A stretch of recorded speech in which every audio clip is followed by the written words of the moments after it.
I've dedicated most of my life to the trucking business. For the last 20 years, I've pushed my vehicle through deserts, storms, and snow to get my cargo to where it needed to be, and dealt with everything from potholes to hurricanes. After so much time on the road, I thought I'd seen everything there was to see, that nothing could surprise me. I was about to find out how wrong I was. A couple of weeks ago, I found myself transporting a load of furniture along a route I hadn't taken before. The road was rural, but well maintained and surrounded by a dense forest. Trees as tall as skyscrapers, with long, finger-like branches, crackling in the autumn wind, loomed over my truck. I felt uneasy. It seemed as if the forest was about to close in and swallow me like a Venus flytrap kills a fly. Hours passed. I did not encounter another vehicle or see any signs of human life. Soon, night fell. The thrumming of nocturnal insects was so loud that I could hear them over the roar of my engine. In the distance, thunder boomed. The forest felt otherworldly, like a natural oasis untouched by human activity. My unease grew.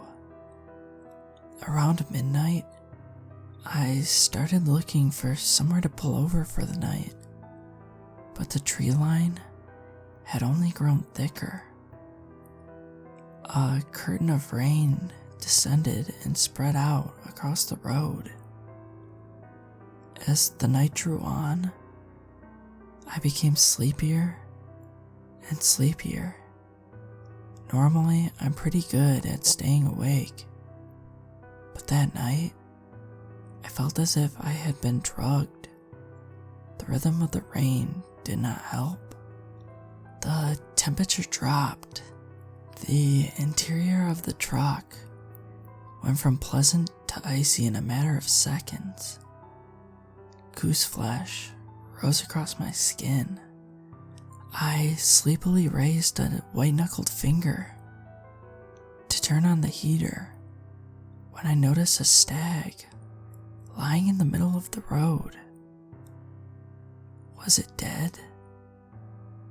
Cursing my kindness, I picked up my hunting knife and clambered out, leaving my truck idling.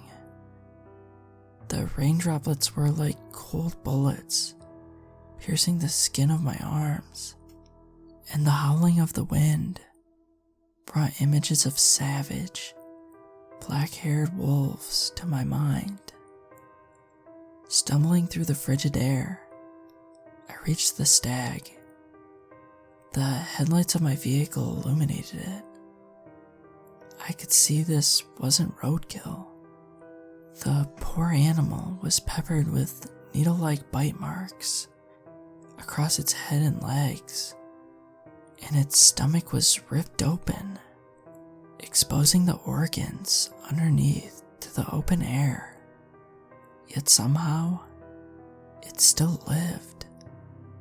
The stag's eyes were filled with shock and fear as it lay on the cold tar, panting for breath.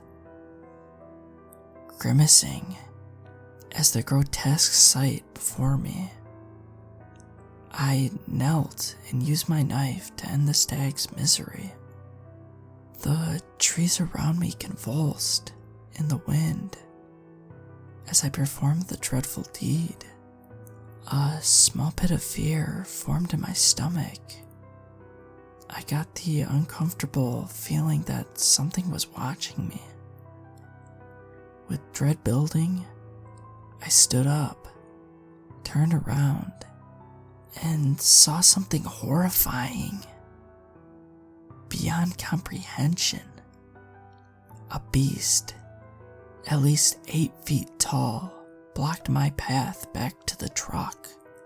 It was humanoid in shape, but with skin as thick and black as tar. The muscles of its arms rippled and twitched, and it had squirming black tentacles in the place of hands. Droplets of black sludge dripped down from its torso and splattered across the road. Some ancient instinct deep inside me told me not to look at the creature's face. Fear chilled me to the bone. But I would not give up. I was not going to end up like the stag.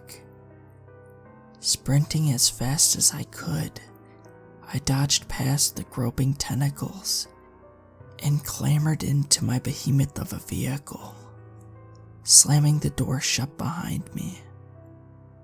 The creature reacted slowly, sluggishly, by hauling itself to block the path in front of me. Before I could glance away, I saw its face. A blackened skull, dotted with dozens of beady crimson eyes that blurred my vision. Long, squid-like tentacles dripped down from its chin and wiggled like earthworms. I slammed my foot on the gas pedal and drove full speed at the creature.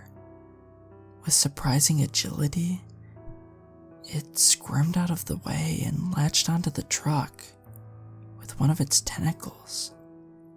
To my surprise, the engine began to strain and groan as it struggled to escape the creature's unbreakable grasp. Thinking quickly, I reversed the truck and then sped forward again. The tentacle grip broke away, and I kept going.